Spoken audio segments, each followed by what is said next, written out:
Today, we talk QB roster construction, how we build tiers, who is in our tiers, and trades involving QBs made in real leagues. Stick around for all of this and more.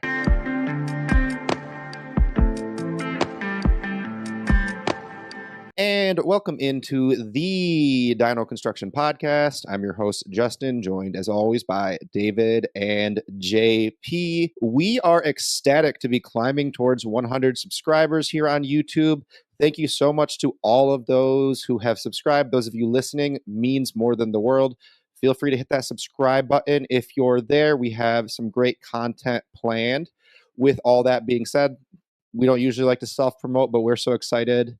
Just wanted to plug that real quick. Today we talk the Dynasty QB landscape. First, we are going to start with last week's QB-centered community question for our first segment. David, go ahead, start us off reading that. Yeah, our question last week was, what is your ideal Superflex quarterback roster construction, and does it differ between competitive and rebuilding teams? So just a little theory to start off the quarterback episode. JP, you want to go ahead and read our first response? The first response that we have here is from our boy, Awesome Dumpling, always giving us the love on here. He said, for a competing team, I'd love to have one truly elite player and then two QB2. So an ideal room for me would be Allen, Dak, and one of the young guys. In rebuild, I'd want them all to be as young as possible. Rookies or guys like Herbert who have their value artificially decreased at the moment. Yeah, I agree. First off, on Justin Herbert, I think he's a great trade for target in a rebuild. Especially, we were just talking about Herbert a little bit, and we're like, if you can give him in the back of the second, a startup, or even the middle of a second, it's great value. Or if you can trade for him at that valuation, love that in a rebuild, because he might have a little bit of less production with the switch in offense, the weapons being gone. But yeah, I agree, and I think Dak is a great quarterback in a competing roster, and I also like guys like Jared Goff and Stafford at their value as a competitor as well. And Justin, what is our next response that we have here? So we didn't get as much love in the YouTube responses last week. So I went to Reddit and got this response from High Aspect Ratio. He said, in general, I think I value wide receivers higher than consensus and QBs lower than consensus. Typically, unless you get insanely lucky, having Hurts and Lamar, for example, means you're going to be maybe one or two studs on the rest of your roster, especially in leagues with two or more flexes, which is most leagues. I like to make sure I have a starting roster full of studs and take the risk at QB. And one of my starting QBs are Rodgers and Locke. I may have to get another QB before the season starts, or else I'm down an entire starter, most likely. So that response right there reminds me a little bit of, it was either last week or the week before's Footballers Dynasty episode, where Mike Wright talked about how he likes to go with a similar build. That build absolutely can work, and we definitely see a lot of people like to go that way in leagues that we're in. It just can be a little bit more risky because a few years ago, wide receiver one was Odell, right? There are QBs that drop off dramatically, right? Like a Fields, for example, this offseason, right? But for the most part, the first round QBs in startups, like a Trevor Lawrence, for example, when he drops to the third round. But the wide receivers, I think, can drop more precipitously. David, we had a lot of other responses. Can you go ahead and summarize some of those other responses that we got from the Reddit crowd? Yeah, you ever need an opinion on something, go to Reddit, right? So we had about a third of the responses say that people just go best player available, so they don't focus too much on the construction, just as long as they're capitalizing on value. Then about the same number of responses said one elite guy with one guy with serious job security. So, Trevor Lawrence, Jared Goff. I'm sure there are several more players that would fit into that tier. Then they like for their QB3 just the guy who has a job. Geno, Rodgers, Stafford, probably Derek Carr fits in that. And then there were also a decent number of people that want two truly elite QBs. I find myself in that category. I'll kind of go into my thoughts on it. And I know in the notes here it says to be brief, but I think this is actually probably the most valuable discussion in this entire episode. Personally, at least for me, I value roster construction above like player takes and things like that. So yeah, I'm going to spend a little time here. So for me personally, in Superflex roster, the one most important spot for me is always an elite quarterback. I always want one. I want a guy in his prime, entering his prime, somewhere in there, but someone who I know can both produce and retain value. If you can get a second one, that's awesome. It doesn't always work out that way. There's not that many of them, and everybody around the league values them. It's like, don't mortgage everything to get your second one, but always be knocking on doors if they ever come up as available. I'll talk about my build with 2 elite QBs versus 1, how that differs when I'm competing. So when I have 2 elite QBs in general, I'm okay acquiring a third elite QB because of their value insulation, but I'm not seeking it out. If the opportunity presents itself, fine. But in that situation, I'm looking to trade one of those 3 when the opportunity is right. I'm not going to rush it, but I don't need 3. I just had, an opportunity. So definitely want to try to sell one when the time is right. And then I'm also always looking to spend back in bench spots on, fringe starters, backups that might gain some value, just anyone that I might be able to sell during the season and gain a little extra value. Now, if I'm rebuilding with 2 elite quarterbacks, I'm only rebuilding for 1 season. If I have any question about whether I'll be able to compete the following year, I got to sell one of those elite quarterbacks and I got to spread out the assets around my roster because it's obviously not very good if I can't compete with 2 elite quarterbacks next year. And on that note, I don't care which one I sell. Sell the one that the league likes better. Get more value out of it.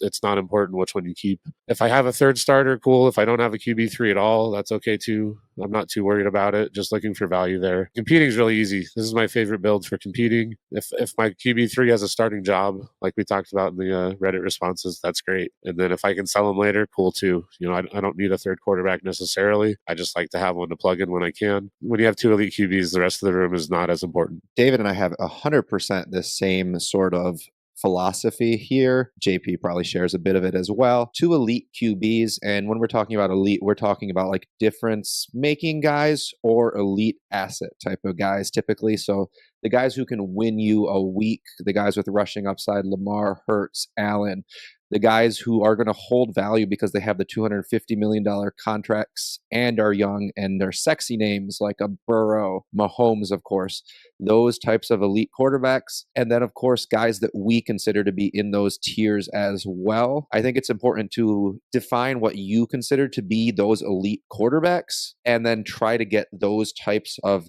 guys, because what David said, for example, is like a lot of the time, like there's going to be guys that you can get more value for. Like you can get a lot of value for Mahomes, you can get a lot of value for Allen. So if you need to like sell for assets and you have these elite quarterbacks, they just give you so much flexibility. So no matter what build you have, if you get these guys, any chance they're available on the market, they retain value. Love having them, love building around 2 or potentially more about those guys. If I can get 3, that's awesome too. If you can't get 2 elite quarterbacks, which is very common, like I said, I'm not willing to mortgage the future for one, so I want to consider that case as well. In general, that's one of my big targets is finding a way to get a second quarterback, trying to get a quarterback that I feel I can tier up to an elite quarterback, that kind of thing. And again, I'm okay using back-end bench spots to roster backup quarterbacks that you might be able to sell. If I'm rebuilding here with 1 quarterback, it's a lot more possible than with 2. I want 1 or 2 young guys. I don't want a ton of young guys, though, because, we're not great at evaluating quarterbacks. A lot of quarterbacks miss. I don't want to have 3 highly volatile assets that all miss. That'll set my rebuild back several years. If I do find myself in that situation, I'm going to try to sell at least one of them for some future picks just because they retain their value a little better. But I do want upside guys. I want to take shots at finding that elite quarterback too, whether I trade for him or develop him. Whether another team develops him for me. No, actually, David does a lot of coaching of the players on especially his taxi squad. He sits those players down and really like goes through the mechanics with them. That's why Jordan Love improved so much last year. Weekly pump up speeches. No, but then if I am competing, my quarterback 2 and 3, I don't care how you rank them necessarily. They're going to be pretty close in value typically.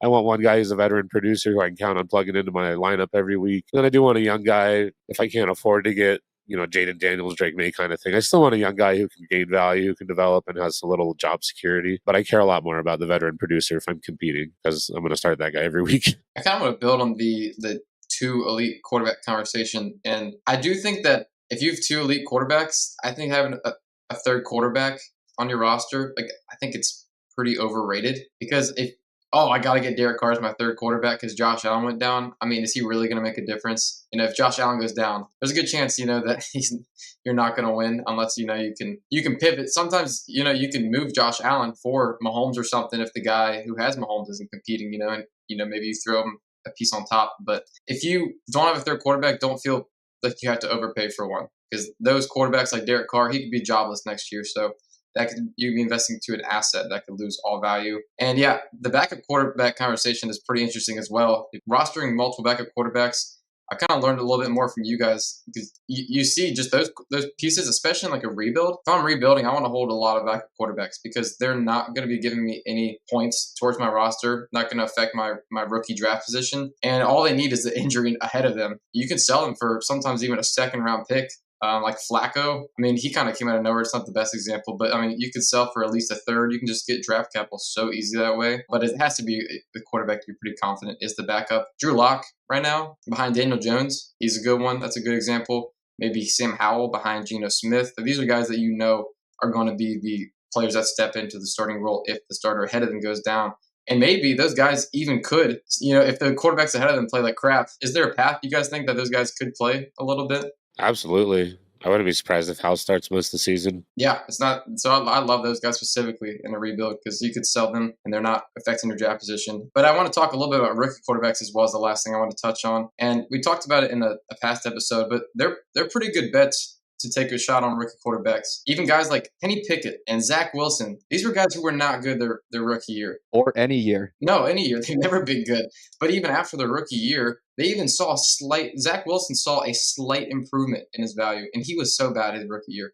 Kenny Pickett held value. So I think those guys like Drake May, Jaden Daniels, they're great targets. And I actually think Jaden Daniels is one of the best QB2 targets right now because I love having those guys that I think could climb into that elite tier. It's hard to get two elite quarterbacks. Like we just preach, we love to have that. If you can get one before they're elite, yeah, you want to kind of try to identify those guys so that you can have that huge value swing on your roster. What you just said about identifying those guys, I never personally have purchased a third elite quarterback like I've seen David do. I don't know how David gets these deals where he like gets like Josh Allen for I don't know. It's his third quarterback when he already has like two like truly like first round startup quarterbacks. I hate you, David.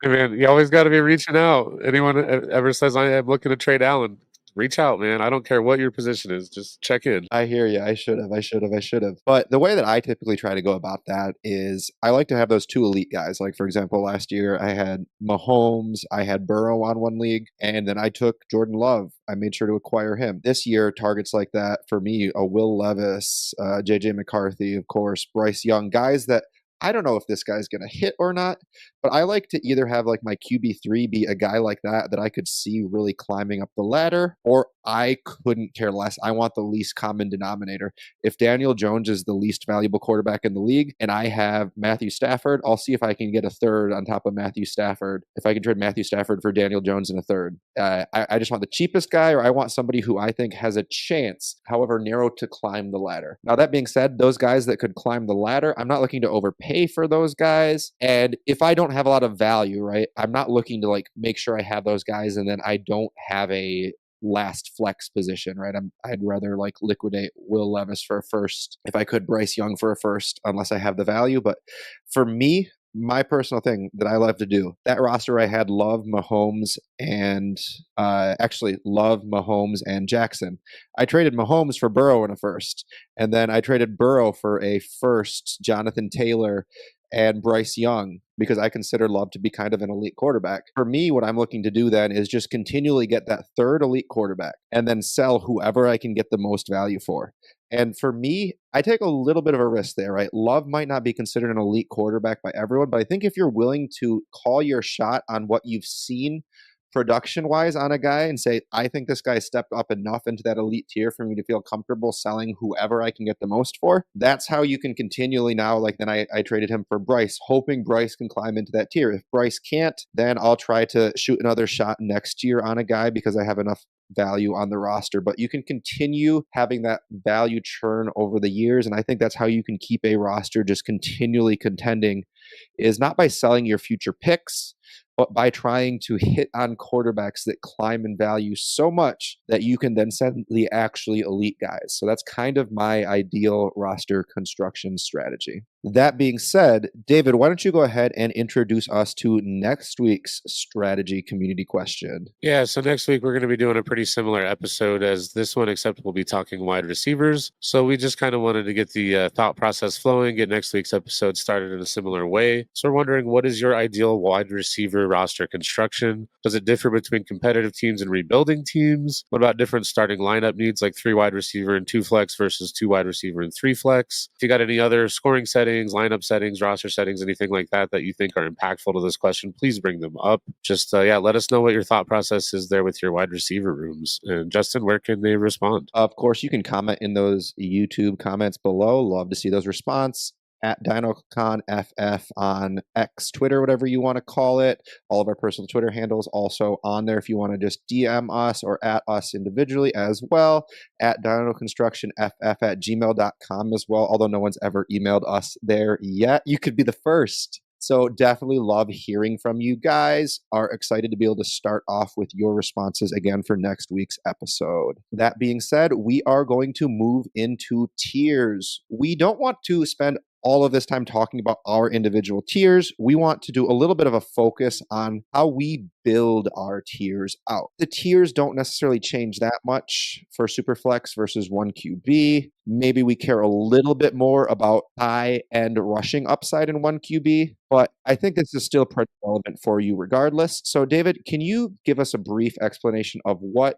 we mean by tiers? It's a super commonly used term. We're not inventing anything here, but just a brief explanation for our listeners. I'm sure most of the people listening are familiar with the term. They probably use it regularly, but it's a very important term. So just in case you're not, we'll start a little basic here. So basically, instead of traditional player rankings like QB1, QB2, QB3, so on and so forth, a tiered ranking system groups those players into similar tiers of value, and then you rank the tiers. So the thought is everyone within a tier is essentially the same rank. And then that makes things like analyzing trades, figuring out your roster needs, where you might have shortcomings, those kinds of things. It makes it a lot easier, and it makes your rankings a lot less volatile to minor changes in the economy. Yeah, and more importantly, while the three of us do a lot of research, there are people whose job is just to research quarterbacks, what makes a quarterback hit, et cetera, in the NFL front offices that get things incredibly wrong all of the time and lose their jobs. We're going to be wrong about which QB is better than another QB, but if we say these 5 QBs have similar profiles and value propositions, their contract situations are the same, so they should all be valued somewhat similarly, that's something we can feel confident on a lot more, and I think is a lot more actionable than a player take.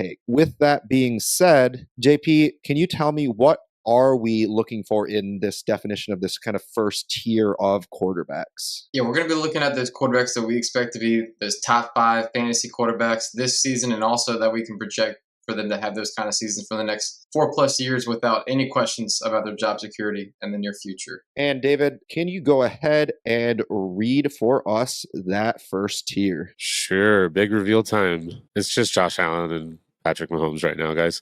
Just a 2-person tier. I think there's some fair discussion that can be had for a few other players. Yeah, I personally, based on the definition of guys that can be top 5 for the next 4+ years, given Hurts's contract situation, he's pretty locked in there. His top 2 wide receivers are pretty locked in there. I personally include him in here, but then again, the value difference between this first tier and the second tier, I don't know how much it is. I personally have no shares of either of these guys. Whenever I've had a share of Mahomes, I've always sold it for a guy in the next tier and a first. I'd rather play with that and just take that. But that's just kind of my personal philosophy. I think I have like a third of my teams with Allen and maybe a little bit less than that with Mahomes.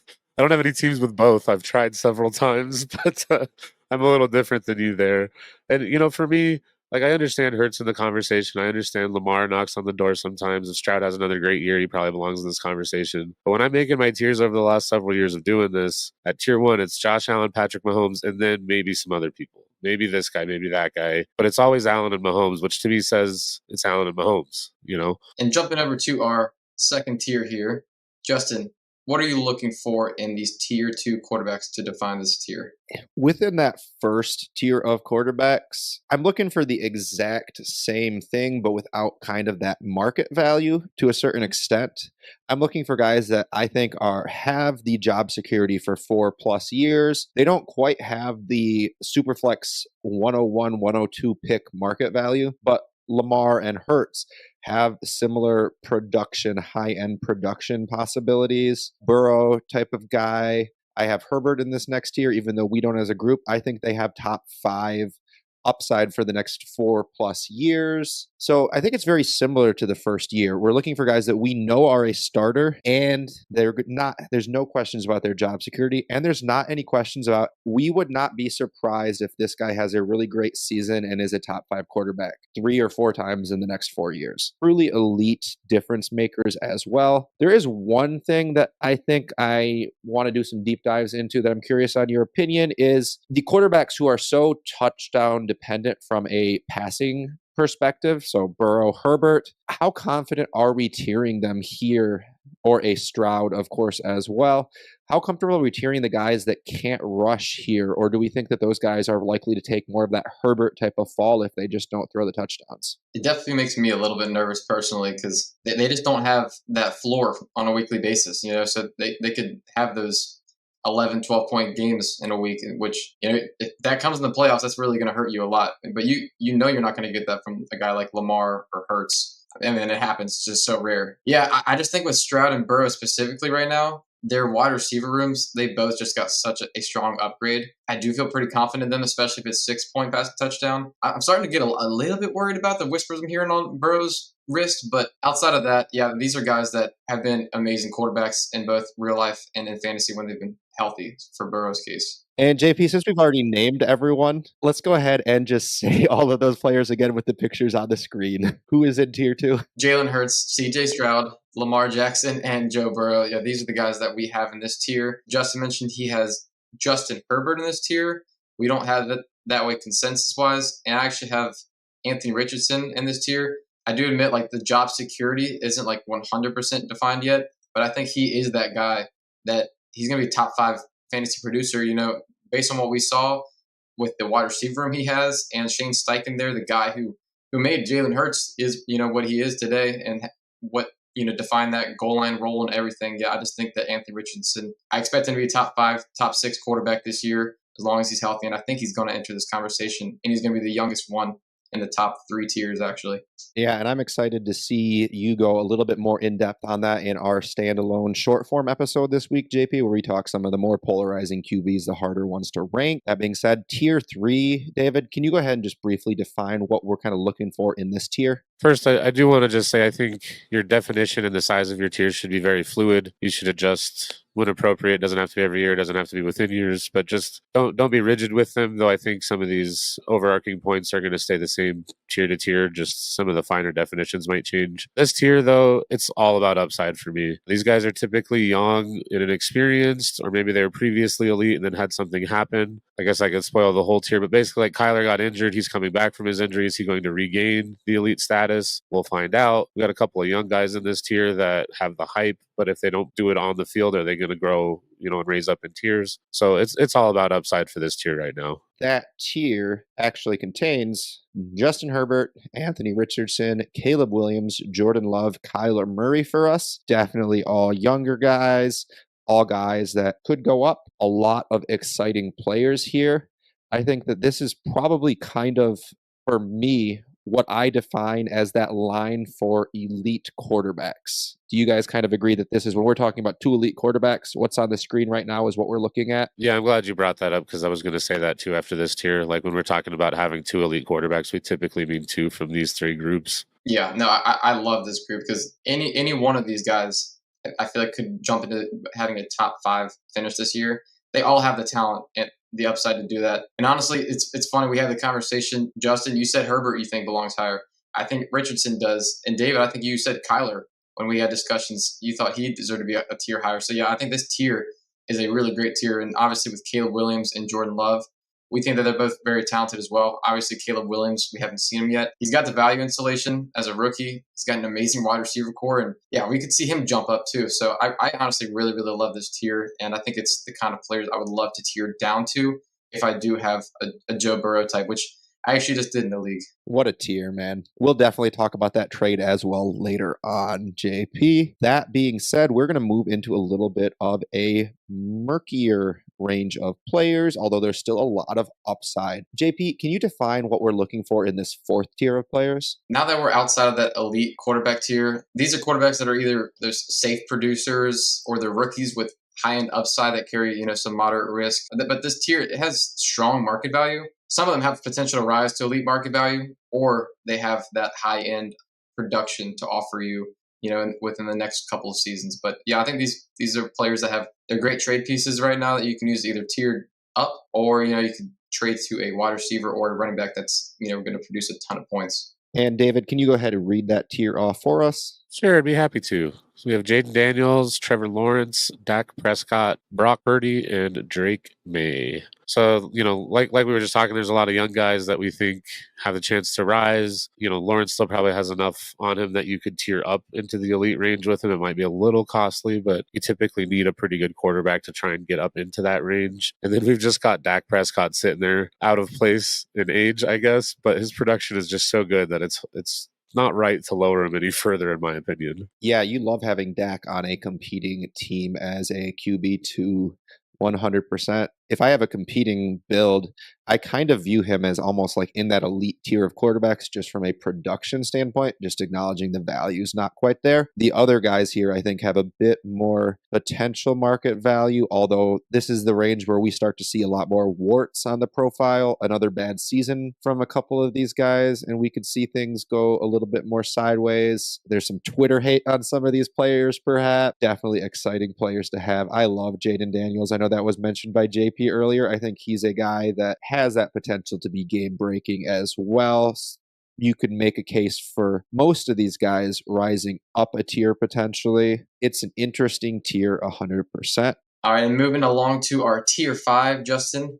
How do you define this next tier? So this tier, it's a small tier for us. There's either some guys that are really safe with high-end QB2 production or some incredible upside with the ability to rise without very much known about them. So this is kind of a tweener tier for me. Every season, there's like a tweener tier like this. These guys are usually going to be worth a first plus a little bit. They're probably not necessarily getting you into really elite quarterback conversation. Like you're not going to probably be able to tier up to the truly elite guys from this range. Yeah, and this tier here, we are actually, before we even had any discussions, when we just built our rankings, we were in complete lockstep that this is a group of 3 players right here that they belong in the same tier. And those 3 players are Tua, JJ McCarthy, and Jared Goff. I just think that these guys fit so perfectly together. Jared Goff and Tua, we've seen solid production from those guys, but they don't really have the high-end upside. And like you said,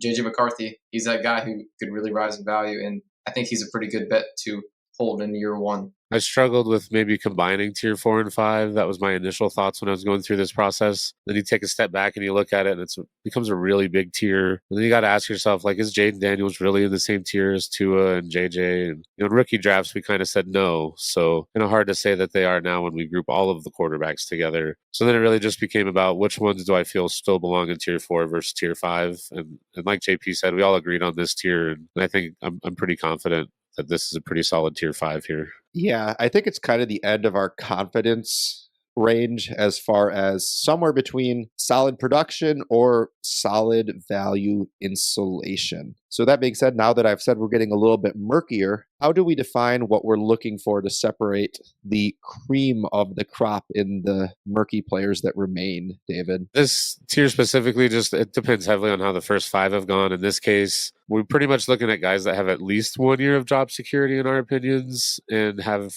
a reasonable chance at starting in year 2. It's the NFL, so I'm not going to say any of them are guaranteed starting next year. Unless they play like crap, they should be the front runners to start next year. So we're looking for some job security and some production, basically. Deshaun Watson, Bryce Young, Will Levis, Bo Nix, Baker Mayfield, and Kirk Cousins. I think Levis is an interesting one in this range personally, because I think that if I had to pick someone in this tier that's least likely to be starting next year, I think it's him, simply because if he struggles, I think it's very easy for them to move on. However, they just made a lot of commitment into improving the situation around him. And I think between that and the physical tools he has and the ceiling that he has from a fantasy standpoint, that's kind of why we have him up in this group. Anyone else that stands out for you guys? I think Bo Nix, because when you compare him to Bryce Young and Will Levis, Levis. Will Levis, he's going into year 2. He's got upside, but he was a second-round pick. Bryce Young, we've already seen 1 year from him, and it's one of the worst seasons we ever seen. But Button we haven't seen anything from him in the NFL, and he's got that. He's drafted. I think they traded up 1 pick to get him at pick number 11. So and Sean Payton talked very highly of him. So I do think that he doesn't have the stink that Bryce Young does, and he has more job security with the draft capital. But honestly, this entire tier, if you want to put any number of these guys at the top of it or any of the back, I wouldn't follow you. I think they all deserve to be in the same tier for sure. Yeah, take the rookies if you're rebuilding. Take the vets if you're not type of a situation, right? JP, what are we looking for in defining the 7th tier then? Everyone who is left over who is starting or backups with some high-end upside. I think people probably know who those names are with the high-end upside. This is not really a tier that you're going to be spending much capital at all in a startup or in a trade at all. So yeah, these are guys who could be nothing in a year, but they still have some value for now. And David, who are those guys? Yeah, this is a pretty hefty tier here, and honestly, you probably could have added a few more names if we really wanted. We got Matt Stafford, Geno Smith, Russell Wilson, Aaron Rodgers, Daniel Jones, Michael Penix, Justin Fields, and Derek Carr. And at the top there, Matt Stafford maybe has a case to move up a tier with his production and his situation currently, but I do think we all agree this might be his last season, which is probably why we have him in 7. A couple other injury guys. We've got Fields and Penix as maybe the 2 most valuable backups in the NFL. I think it's funny that Fields and Russ are in the same tier. And it just kind of speaks to the question marks around that QB room in Pittsburgh right now, right? And I think personally, if you had to expand this tier, like David said, it's pretty easy to throw a Gardner Minshew in. He's not as valuable as like a Stafford, but he's probably about as valuable as a Derek Carr, to be honest with you. Sam Darnold, Sam Howell, you could make an argument. I wouldn't personally consider him quite in the same tier, but there's a lot. Once we get into this range of quarterbacks, it's just, I think we would take anything from any of these guys to tier down to somebody else in this range. We'd take a second if we could tier down from Stafford to Carr. We might even take a third in a deeper format, like a start 11 potentially if he's our QB3. These aren't guys we're super excited about. Penix is someone I'm kind of interested in because I think he has the most market value out of all of these guys. We're going to talk a little bit more about him in our Polarizing Players episode. You could definitely argue for him being in a higher tier, not necessarily based off of what he's going to do because he's probably going to do nothing, but just based off of what you can do with him as a trade chip. And we will dive deep into that in our next episode. Any additional comments on any of your love for any of these players or disdain, JP? Not a whole lot to say. I just think with the Justin Fields, Russell Wilson, I just think if Russ is starting, I don't think I'm thinking about starting him over even Baker Mayfield or Tua or Justin Fields. That's just the thing. It's if he's starting, we could see ourselves starting him over those middling QB2s. Yeah, he's a player that the fantasy community would go nuts if he gets that starting job in Pittsburgh. Would be exciting to see. So now that we've defined, we're going to dive into startup strategy. I think we all have pretty similar strategies. We've already alluded to those quite a bit in our first segment, especially my arch nemesis David and I have essentially the same strategy. So David, why don't you introduce your ideal strategy a little bit? I don't think this is going to come as a big surprise based on the conversations previously in this episode. My startup strategy is to take quarterback in round 1. I've been very fortunate in my startup positioning so far in my startups. I've had an opportunity to take someone I felt was elite every time. If I didn't, I would try to trade up. And if I couldn't trade up, I'd honestly probably try to trade back. I don't like taking wide receivers in the first round of a startup necessarily. I know it can be successful. I'm not trying to say that it's a dumb move or something. It's just not a strategy that I've found successful personally. So I really want an elite quarterback, and I am willing to trade up if I'm not in position to take one. And that's basically just because not only are quarterbacks score the most points and the most scarce position in this format that we play, and they're really cheap in startups typically. When you think about what it would cost to move up from Jamar Chase to Jalen Hurts in practice, it's pretty expensive. But to do it in a startup, you might be able to get away with just swapping out a couple of very similarly priced players that are a couple rounds apart. Yeah, I definitely agree. I have found the cheapest time to buy an elite QB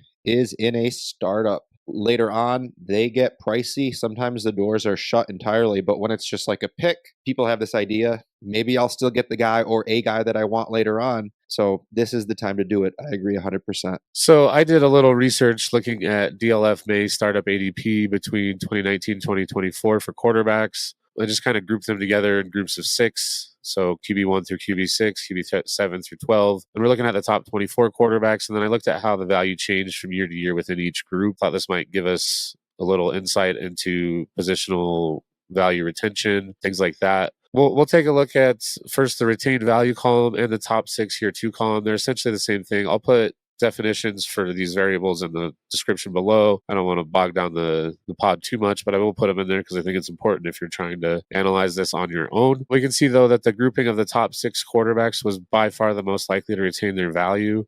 An average of 4.4 out of 6 of the top 6 quarterbacks were top 6 quarterbacks in the previous season. Most of next year's top 6 quarterbacks were top 6 quarterbacks last year, so we like to see that. And then if you look at the average drop column, we can see that when a top 6 quarterback did lose value, they typically were still a back-end quarterback one, so you're not taking a massive value hit there. Whereas other positions, you can see them fall all the way out of even quarterback 2 discussion sometimes. So I love that they retain value. I love that they're insulated in value, and I love that they score me points. Yeah, that's why I like to target quarterbacks early on. And then after that, if I can get a second one in the second round, I'm happy to do so. I'm not necessarily going to reach here. I might try to trade up if it's cheap enough. But after I've got that first elite quarterback locked in, I'm a little less concerned. Really hate reaching for my quarterback 2 when you get to like round 4 or 5, and then you're taking Jared Goff over, a potential receiver with a ton more value, or maybe one of the elite tight ends is still sitting there, and then you take Jared Goff.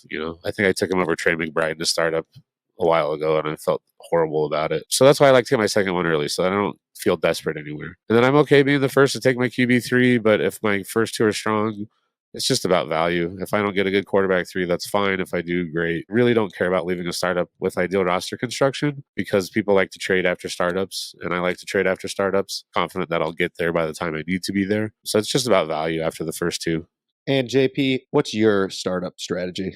I agree with David in a lot of ways, especially with in the first round. That's when I want to take my quarterback, or maybe if I trade back, it's at the top of round 2.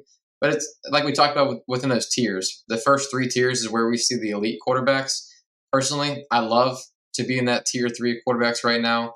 I love to take the shot on, Caleb Williams, Jordan Love, because I think that these guys, you're getting them a lot cheaper than those top end quarterbacks, but I think they can rise up and they have insulated value. I love taking those quarterbacks with the high ceiling. Also, the rookie quarterbacks, as I illustrated, I think those are great targets. I mean, we saw with C.J. Stroud, if you bought him last year, you had such a big value jump.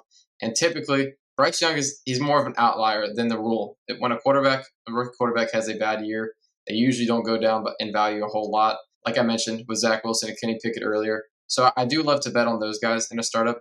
But I want to trade back to the back end of a tier. We just illustrated our tiers. If I'm shopping at the top of the tier, right, that's where my pick happens to be, our QB3. Personally, Justin, you talked about liking Jalen Hurts, but I have him in that same tier, as Lamar Jackson. So I would rather trade back, a couple of spots, get some value, take Lamar Jackson within that same tier because I see them so similarly. And within these tiers, I think we're just acknowledging that there's a range of outcomes for these players. Next year they're probably going to be the same tier. One could be a spot or 2 higher or lower. That's why I love, the tiered rankings and using that. I think you should be using tiers for sure when you're looking at what quarterbacks to take in a startup. I think there's a lot of value in that. And another example, I said I have Anthony Richardson in the second tier earlier. Same thing. If I'm looking at Caleb Williams and I'm like, I could trade back and get Jordan Love, I'd be happy to do that because I love Jordan Love. Another little foreshadow to our episode coming up. Justin and I, we're interested in Jordan Love. We're going to give some more data on that. But yeah, I do think that you don't want to be shopping at the top of a tier. Trade back, get some value. You're going to thank yourself later on, when you're around 5 or 6 and you have an extra pick. Personally, I have Jordan Love, Kyler Murray, Anthony Richardson, Caleb Williams as all guys that, like, if I had to take them at 112, I would rather take any of those guys over pretty much any wide receiver that would be available there. So I think I prefer these guys in a vacuum just because having my quarterback room figured out to me is so much more important because there's old wide receivers that produce elite numbers.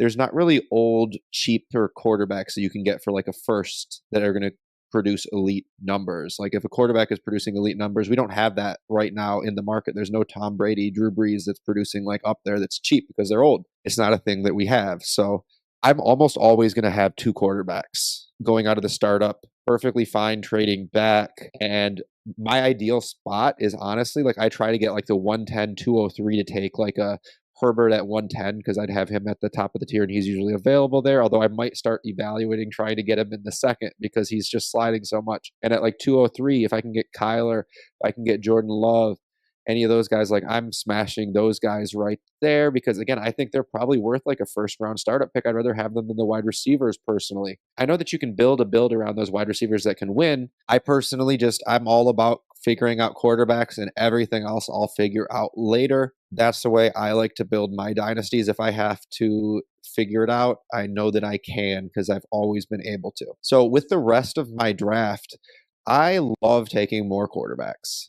Usually, I like to leave a draft with 3 or 4 quarterbacks. I love to take 2 guys in the first 2 rounds, and then I might see myself taking like a Jaden Daniels, a Drake May, whoever I can get in the 3rd round with some upside, and then trying to target Will Levis, Bryce Young, or JJ McCarthy in the 7th through 9th round if they slide, even a Bo Nix, because I think he could have some value retention. Yeah, so I left one draft with, and some of these did not age all of that well, but I left the draft with Justin Field, Deshaun Watson, Kyler Murray, Jared Goff, Jordan Love, Mac Jones, Tannehill, and Mayfield. And so I wound up leaving with a plethora of starting quarterbacks. The only positional players that I had in the first 10 rounds were A-Chain and ETN, who I ended up selling because if you'd believe it, I wasn't able to compete with those quarterbacks. But I'm going into next year with a super solid roster because the thing is, anytime that you see a bunch of quarterbacks dropping, if you can get Kyler in the 3rd, Goff in the 6th, I took Jordan Love at 6'10 because I believed in him. I took Baker Mayfield in the 13th round, hoping that he'd get that starting job because I felt like he should. So you can get a lot of value. There's a lot of values you can get now. And if you're just very opportunistic in your trading, this is a strategy that you can do very well. You probably have to punt year 1. I know a lot of people say never punt year 1. It's stupid. You're donating to the league. But I'm going into year 2 with a basically kind of like on the fringe of being a super team, and I still have 5 firsts in 25 as well. It's a crazy way to get insane value. I'm going to put some links to some videos by South Harmon on the QB Horde because when I was doing this draft, I actually listened to several of their episodes. Highly recommend their content. They have like t-shirts that say the South Harmon QB Horde or some stuff like that. They're very smart people over there. Love their content. So basically, I love quarterbacks. I love to build around them in startups. They are the most valuable asset in general. One thing I do have to say is this is like a kind of a change in philosophy I'm having over this offseason. Even though quarterbacks I think are the most valuable assets, they're not necessarily the most liquid assets. Wide receivers are easier to move. Everybody always needs wide receivers. Not everyone is always interested in quarterbacks. So just bearing that in mind that sometimes you have to be really patient with the quarterbacks.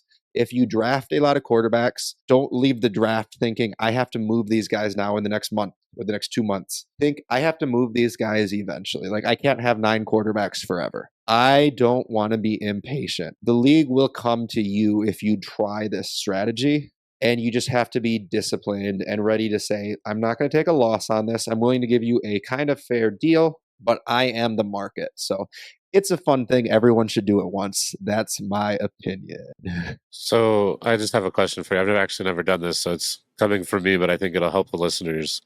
I think I know the answer, but I'm curious, of all of these quarterbacks that you traded in your quarterback horde, how many were offers that you sent out initially and how many were people that came to you? Like, do you have to be aggressive in trying to trade these guys, or did you just let it come to you? With the exception of moving Justin Fields in season for CJ Stroud, that was the only time I was aggressive. It was early on when Fields was still kind of producing for fantasy, but I was just worried. Like, it was like first couple weeks of the season. That's the only one I was aggressive with because I was like, this is time sensitive. I want to get Fields off my roster. I don't like what I see from he's not developing. Every other one, the door was open. The market's there. Everyone talked in the league chat about like unionizing and, not trading with me. But the thing is, everyone wants to win. Of course. Yeah, and you need quarterbacks to win. So no, it's all about patience unless you see a guy that you want to get off of. And I think it's against your interest to try to be aggressive with moving them, make everyone know you want to move them. You got to be patient. I think that's the most important part because otherwise people will be like, oh, he's desperate. play it cool. They don't have to know that you are desperate. It's fine. Yeah, if you have a surplus of assets at one position, yeah, people they'll eventually come knocking. Even if you have a deficiency in one of our leagues, I have a big deficiency in running back, and I've been getting an offer like every week. People will be sending me, "Are you interested in running back? Interested in running back?" You gonna accept that one, by the way, JP? Yeah, hey JP. I see. Point right there. Yeah, you guys aren't the only ones either. There's a couple others that were sending offers. We should all stop. We should all withdraw our offers and make him pay more. Yeah, withdraw your offer. I'll do it too.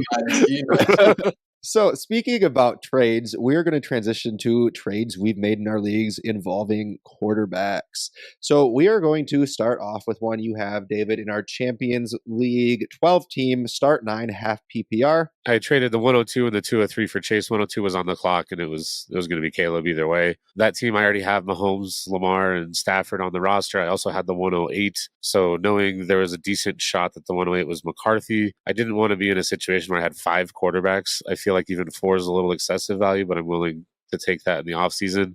5 would have been difficult, and it would have hurt my lineup too much. So I started to shop that a little before the draft, knowing there was a good shot Caleb was going to be there. Seemed like the manager with Chase was the most likely for me to acquire a high-end position player. It did take the 203 on top, which isn't nothing. I think it was Benson, I believe, in that draft. Start 9. My roster has a lot of depth already. I have a good starting lineup. I just needed a hammer wide receiver, so I was willing to add in the 203 as essentially a throw-in in that situation. I do think it was a good trade for both teams, though, honestly. As the defending champion, I was very sad to see this one go through. Well, I said earlier, like in a startup, I'm taking Caleb over Chase probably, like just in a vacuum, because I'd rather build around the quarterbacks. Realistically speaking, like I'm probably taking a different quarterback over Caleb at the point where Chase is still on the board.